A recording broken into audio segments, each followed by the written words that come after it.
Hi, it's Natalia with Enchanted Herbals and the Rooted Womb. Thanks for joining me today, taking the time to watch this video. We are going to be talking about insomnia. So that wonderful lack of sleep mode that we get into, either chronic or acutely. Maybe just the circumstances that are going on in your life. Maybe there's actually a chemical imbalance that's happening inside your body that's creating it. But if anybody's experienced it, you know that it really messes with all parts of your life and how you feel and how you show up. So today there's just going to be some simple tips that you can do to help re-regulate that sleep pattern. First, let's just go ahead and take a couple of nice deep breaths. So wherever you're at, maybe just bring some length up through the spine. Maybe you allow the eyes to close. Start feeling your breath. What does it feel like to breathe in your body?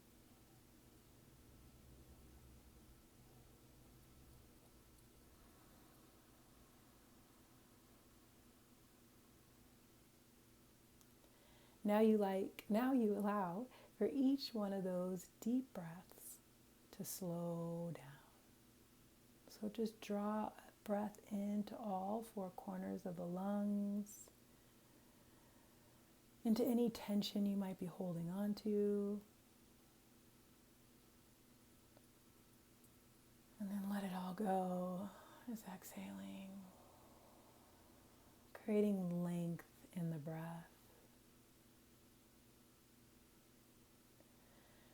Again, breathe in nice and deep.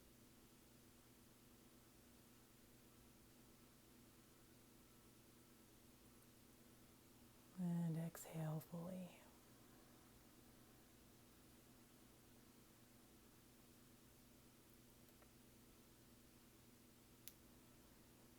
If you feel ready, you can allow the eyes to open.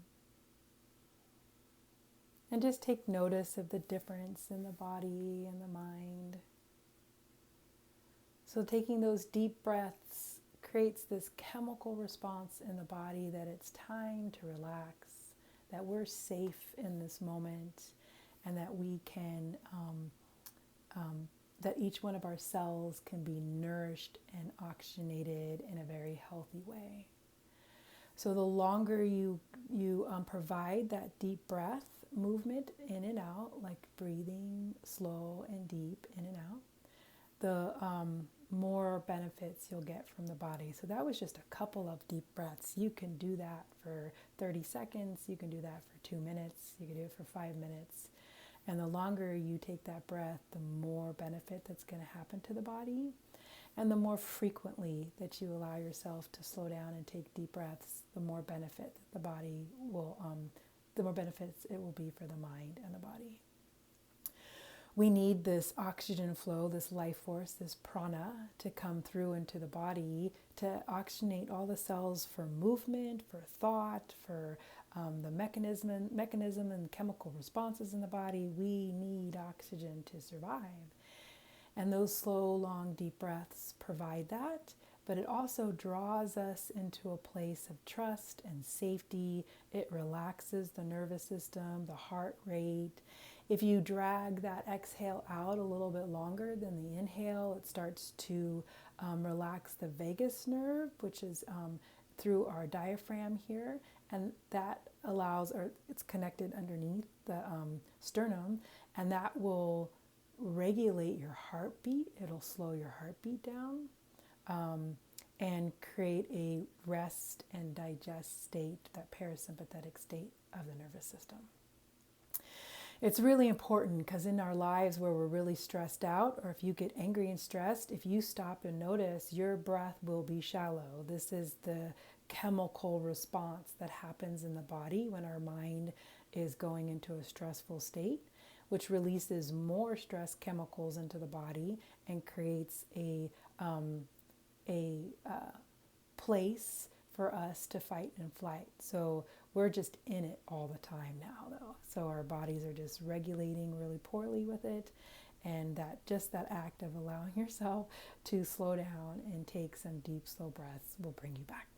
Anyways, this isn't a breath video. It's an insomnia video. But that breath work will help you sleep and regulate your sleep as well. Because again, it brings you into a place where you're safe and then your body's able to rest. So there's that. So one of the first things I like to talk about with insomnia is that we need to remember that it can be caused by a multiple things in your life. So if you can find what that is, you're going to have a better chance of helping yourself through it in that process that your body is experiencing with insomnia. So maybe it's hormonal, maybe it's around your cycle, or maybe you're menopausal. Maybe it's mental, maybe there's some things going on in your life, extra stress, traumas, wounds that are appearing in your life that are creating this state. Maybe it's chemical, maybe your thyroid isn't working properly, maybe you're not chemically producing enough of your of the pleasure and the happy hormones, or melatonin, which is our sleep hormone. So there's many reasons, and then it can be acute, like it could just be happening every once in a while, or it could be chronic, and then that could be where it's been going on for 3 months, 6 months, 2 years, it just depends. So the key is, especially with chronic, is going to be patience and consistency with some of these techniques to help your body re-regulate itself. So one of the things I like to recommend is getting yourself in a really good pre-bedtime routine. So that can be just an hour before bed, if that's all you have, or it can be 3 hours before bed if you're really chronic and your body is really stuck in this insomnia state. So you can start by brushing your teeth, putting on your PJs, making sure your bed is all nice and set up for you, taking a nice bath, a gentle walk, some yoga, that deep breathing technique, meditation, a nice cup of strong medicinal herbal tea. There's just a few things, like it just depends on what works for you, like what feels good, what is relaxing to you, like really knowing what puts your body into a relaxed state.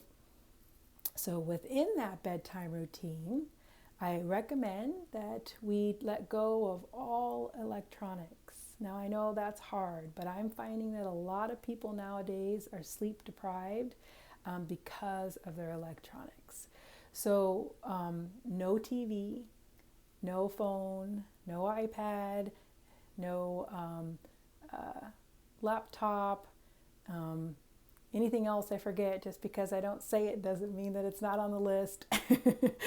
So any electronics. One, the light reflecting into your eyes confuses the body that it's not time to sleep. And I know that you can have settings now that change that, but there's more. The other is this electromagnetic smog that electronics put out and what it does to the chemistry of the body. And two, it's the stimulation that it's causing the brain. So if you think about how many things you see and you interact with virtually at any given moment, the brain is way overwhelmed with that, right? The brain could do a lot in a moment, but it can't do a lot every moment all the time. Eventually it gets tired. And then it starts to get rid of things that it doesn't need, what it perceives it doesn't need, not filing things properly, and it really just kind of backfires from there. I wanted to talk about, real quick, I'm going to digress and talk about the importance of sleep. So sleep is needed for the body to detox, to let go of, it really dumps a lot of toxins out when it sleeps, as well as repairs and heals tissue, right? So when we're awaking time and we're doing our life alive here in this awake moment, the body has to do a lot to just keep us awake. So when we go to sleep, it gives the body the perfect opportunity to take care of all those underlying things that keep us healthy and strong. The brain also goes through and it starts to like refile and consolidate and clear up everything that it learned from the day and know what's important and what's not important.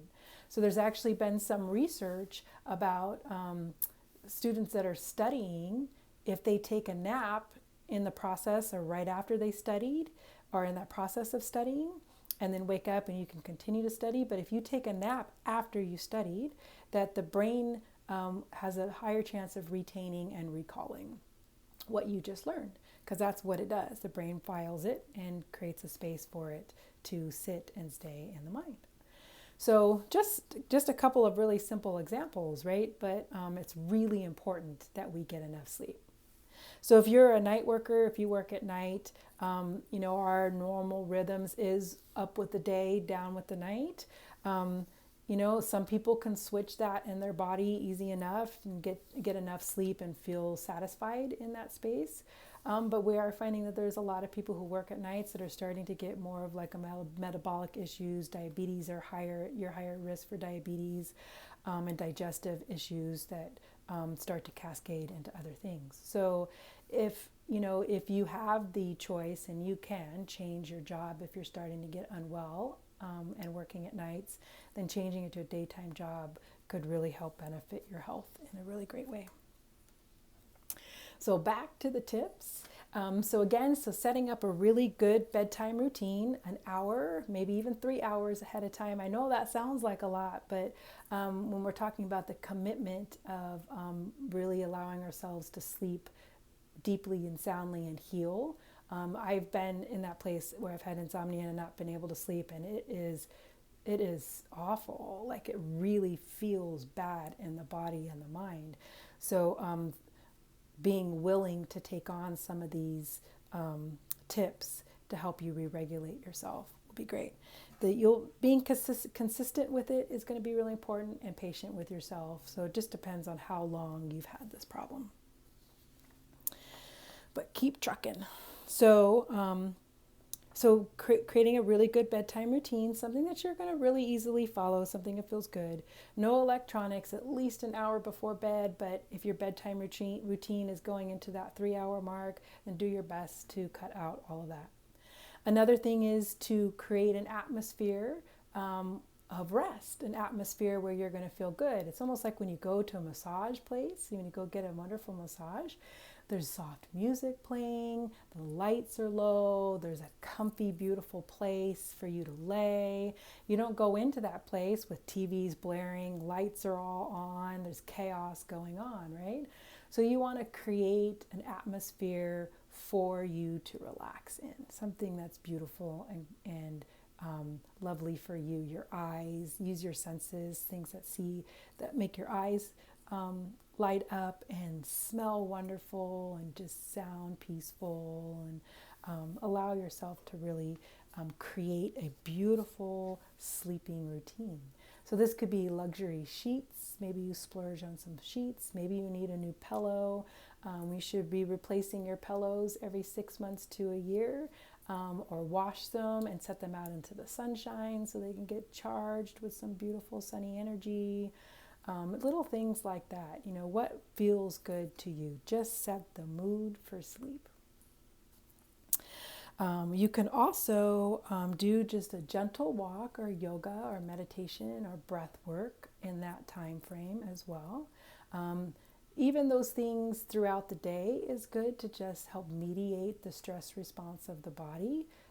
So just getting yourself into a good routine. If you're going to do yoga at night, we wouldn't do like an active hot yoga where you're really going to be stimulating the body and invigorating the body.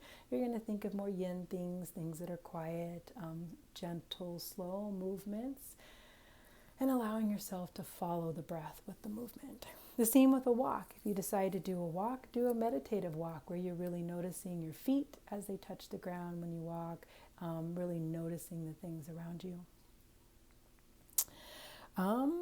So those are some great things. So the bath also, taking a nice warm Epsom salt bath, you can mix it with some lavender if that's something that you enjoy, or even like frankincense or vetiver if you need like grounding and like really kind of rooting into the world. If you feel really mindfully distracted and kind of out there, then using those resins and those deep smells like frankincense, vetiver will help to kind of bring you into your body more. And when I say Epsom salt bath, I'm talking about at least 2 cups of Epsom salt per bath. You could do more than that, but I find that 2 cups is nice and therapeutic and still cost effective.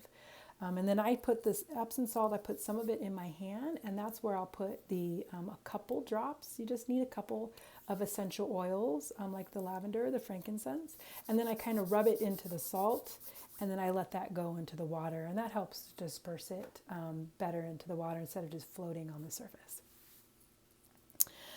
Another thing to do is if it's your mind that keeps racing, you're thinking about tomorrow and the stuff you have to do, or you're thinking about the past and the things that have happened.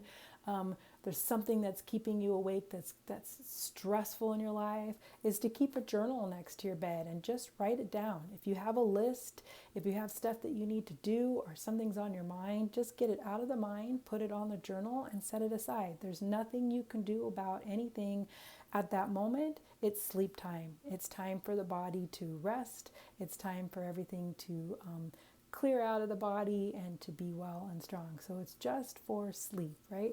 So we try to really just get it all out, put it on that piece of paper. It'll be there for us in the morning. We don't need to worry about it right now. That's something else that's really cool to do. Another thing is to that same kind of creating a beautiful, peaceful space is to unclutter your bedroom. So make sure that things are pleasing.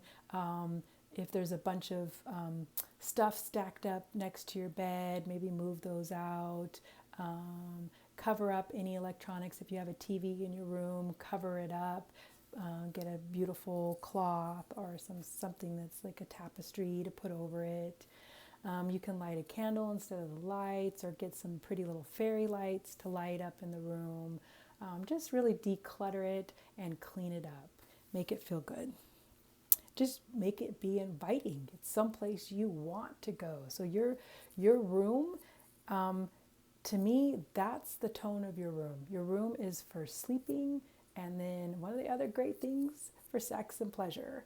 So you're just creating this romantic, beautiful, warm, like whatever words you want to use, environment that you're going to want to drop into.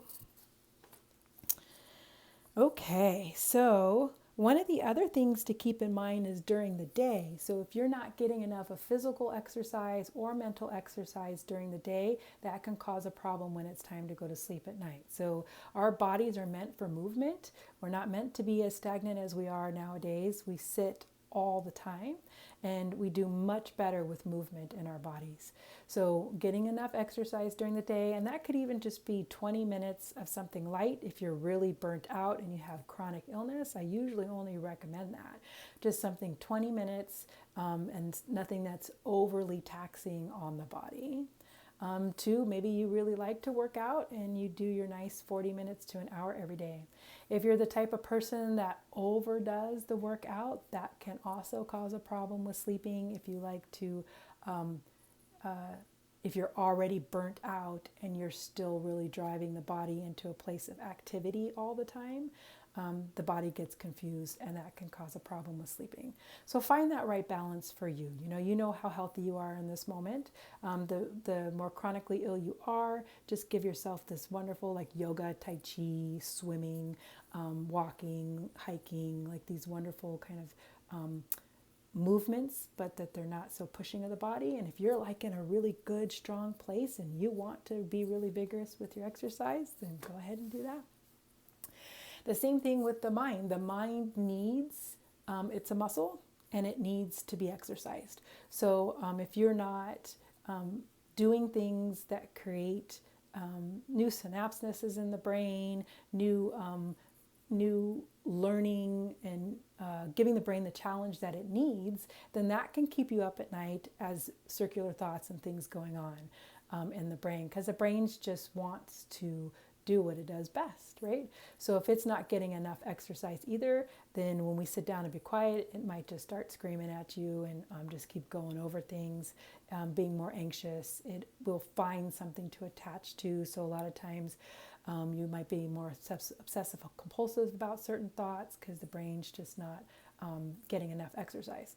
Obviously, there's other reasons why you could have that, but all other reasons aside, just get your brain some good exercise. So whatever that is, maybe you want to learn the piano, learn some music. Maybe you're studying botany or herbs, so you want to learn more about that. Maybe you already know a lot about something and you just want to keep recalling. Like a lot of times I'll be driving and I'll try to really recall as many herbs as I know, and maybe even categorize them in some like immune support, detox, like I might just try to go through and just see what I can recall. So that's really beneficial for the brain. The other one is caffeine.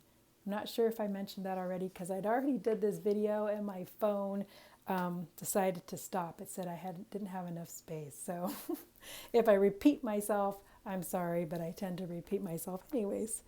So another one is no caffeine. So if you are having a real big problem with sleeping, I recommend no caffeine at all. That's chocolate and teas, like caffeinated teas, green tea, black tea, and coffee, obviously. I definitely never even recommend energy drinks. I never recommend, I'll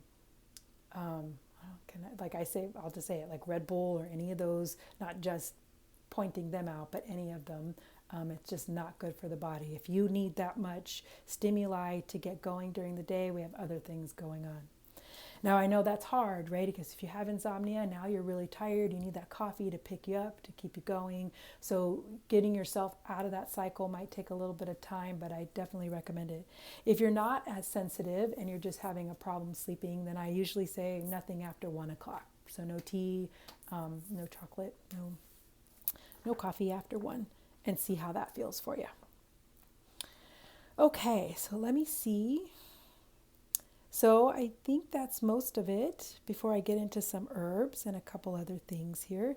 So just to recap, get yourself a really good morning routine, a really good pre-sleep routine. Make your environment pleasing and relaxing and peaceful as much as you can. Allow yourself plenty of exercise and mental and physical exercise during the day. Maybe cut out caffeine. No electronics in or around the bed, and cover up a TV if you have the TV, and allow yourself to forego electronics an hour to 3 hours before bed. A gentle walk in the evening or yoga, making sure you get plenty of fresh air during the day. Now, I know that's hard depending on your environment. I live in the Sonoran Desert, and in the summer here, it just gets really hot, and I don't want to spend any time outside. But I figure out to even get a few minutes either out in the morning, like before the sun's at its intense place, or afterwards, just for a couple of deep, slow breaths, and then kind of coming back inside. The same if you live someplace that's really cold, like trying to figure that out. But getting some fresh air every day is definitely beneficial to the psyche, to the health, the overall health of your whole body. Those warm up Epsom salt baths with maybe a little bit of your favorite essential oils, making that journal or list of things that are going around in your mind, get them out, don't need to think about them right now. And I already said creating a cool, dark, quiet place to sleep. Comfy sheets, all that stuff. So those are just some generalized tips that you can do.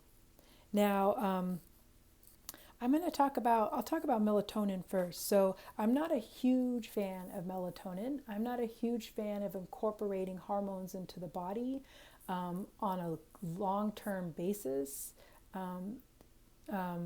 because the body will always take the path of least resistance. So if you're providing melatonin for the body, then the body won't produce melatonin. It's only going to produce what it needs, right? So if you're not producing enough melatonin in the body, say you have some gut issues or something going on with brain tissue, then maybe short-term supplementing with melatonin might help, or there's other things that we can do to help increase melatonin in the body. I'm not going to get into those now, but you could do some research on that. If you do take melatonin, I only recommend 3 to 5 milligrams for no more than 3 months. I usually stop people at 2 months and see where they're at. I've taken melatonin before and I tend to feel really groggy the next day, but it does help you sleep, usually.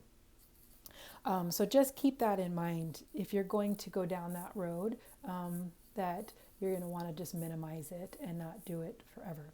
The body will eventually just not produce enough melatonin. You're going to have to keep taking it. So thyroid is a prime example. Like once we start kind of taking thyroid hormones, our body doesn't think it needs to produce them anymore. So it's like, oh, look, there's plenty there. I don't need to do that job. And then you try to get off your thyroid hormones and the body's like, oh, wait a minute. So some things will take a long time for the body to re-regulate, even if it can. And other things might take a little bit of shorter time for the body to re-regulate in those hormones. So just be mindful with melatonin. Just a short-lived thing. Now I'm just going to recommend a couple of herbs here, but keep in mind that these herbs are recommended for the average person. If you're already on a couple pharmaceuticals or you're on any kind of anxiety, antidepressive pharmaceuticals, then some of these might not be for you, so do more research, please. So some herbs that I really like for mind stuff, so like if you're trying to go to sleep and the mind just keeps going over and over, you've tried to journal it and write it down and it's keep going, passion flower is really good for those circular thoughts. And that's even during the day. Passion flower can be taken during the day. It just helps when you're not being able to sleep because the mind is going to just bring those circular thoughts down. Some of my other favorite herbs for the mind are lavender, chamomile, and skullcap. I love those for that kind of overactive mind or really kind of spent nervous system response, that mental response. Skullcap is really good for when the nervous system is like really overburdened, like it's just too much on the outside, it's not doing well on the inside, and it's just like overburdened. I like to even know, like, if something drops and you like shake, or some noise happens and you're like, ah, right? That's the skullcap state. So that's really nice for that. And then if you need, and these are just a handful of herbs. I'm not going into a whole bunch of herbs, but these are a handful. I mentioned chamomile and lavender because those are so common and they're so easy to grow. Another thing to keep in mind is that I've had a lot of people say that they've tried chamomile and it didn't work. Well, if you're doing a chamomile cup of tea, a medicinal cup of tea of chamomile to help you sleep, if it's a tea bag, I put 2 to 3 bags of tea per cup and let it steep for at least 20 minutes. If it's loose leaf, then do a good, nice tablespoon size of chamomile, and again, still let it steep for 20 minutes. Now it's going to be much stronger than what you're used to doing, but it's going to really, that's where it's more beneficial and really helpful to the body to go to sleep and to relax. Even if you have anxiety during the day, chamomile is really specific for when you have anxiety and all these issues kind of get to your stomach. So like something happens and you're like, oh, no, my stomach hurts, or your stomach feels anxious or butterfly-y. Chamomile is really good for that. But give yourself the opportunity to drink a good medicinal cup of chamomile. So make it stronger. Lavender, on the other hand, you really don't need a lot of lavender. Just a little bit goes a long way. It's a really strong flavor and it can get really bitter. So just a tea bag or even a half to no more than a teaspoon per cup. Even a teaspoon might be too strong on the palate, but it might feel good to you. But lavender is really fantastic also. Those also are very helpful if you can't sleep because your digestion is upset too, your stomach's upset. So some other more sedative herbs that I usually recommend or I put in a formula would be hops or valerian. These are more kind of sedative. Hops and valerian are also going to be for pain. So like I'll add this on as like pain and tension with sleep. So that's physical tension, right, going on in the body, and pain. So hops and valerian are really great sedatives. There's a very, very small percentage of people with valerian that have the adverse effect on. It makes you kind of uppy. So you might try that out during the day before you use it at night. And then another two of my favorite ones are California poppy and kava. So those are really great for pain and muscular tension, and you can't sleep because of that. So the first group, that lavender, chamomile, passion flower, those are really good safe, overall safe herbs for most constitutions and kids. Some of the other herbs might have contraindications, so just reach out or look for a clinical herbalist to help guide you. I can even do a session with you for insomnia if you need some extra help as well. So now with those are just a couple. There's a few more I definitely love to work with insomnia. Especially there's some that we do that kind of what we call calm the shen, the heart energy of the body, that kind of helps calm you down. So there's a few more of those. Hawthorn is a really good one for that too. If you have chronic insomnia and it's been going on for a long time, I do recommend going to see a clinical herbalist and see what we can do to really find out the problem, like the root cause of your insomnia. And I also like to put people on more of a tonic for the nervous system, so it can start to really rejuvenate itself, and then have a sleep tonic with that. So sometimes the whole body is connected, right? And we're in this huge cascading hormonal feedback, negative feedback loop, and we just really need to get the body out of that space before it'll start to rest. So there's lots of great herbs for those, but these are just some of the ones that I just recommend. Now I'm just going to say just a couple of really great formulas that I also recommend too, if you just want to head to the store and grab one. One is a company called Traditional Medicinals. They do teas, and they have a tea called Nighty Night that I really love. And then they have chamomile tea, and they also have a chamomile lavender tea. So I love all of those. So those would be great to try if you like that. Remember, just make it a pretty strong tea. With the chamomile one and the chamomile lavender, you can do more than one tea bag. The Nighty Night is actually a really pleasant formula just the way it is. When you are making your tea before bed, just draw yourself into the ceremony of making tea. But I usually do it where it's no more than an hour before bed. So that way if you need to go to the bathroom in the middle of the night and that's waking you up, you can get past that point with your cup of tea. So it's even nice to start with a cup of chamomile tea, maybe 3 hours, 2 hours beforehand, and then have another one an hour beforehand, or a little sips of it by your bed when you're getting ready to go to bed. Another really great formula is by Herbs, etc., and it's called Deep Sleep. I love that formula a lot too. I usually like it in the liquid formula. It comes in liquid and then caps. That way, the liquid I like better, because that way if I wake up in the middle of the night, like 3 o'clock in the morning, I could take a half dose and then get myself back to sleep. And then another one is by Wish Gardens, and that one I think is called Nighty Night also. And that one, the one I really like it's called Refresh Mornings. So that's kind of like the little subtitle underneath. And that's a really pleasant one too. They also have a kids one that's really nice and really palatable to kids if your little ones aren't sleeping very well either. But I encourage you, if your little ones aren't sleeping, to find out what's going on in their little lives. Okay, so that's everything. If you need more information, or if you missed something that I said and wasn't able to jot it down, just reach out, and I will be happy to help you.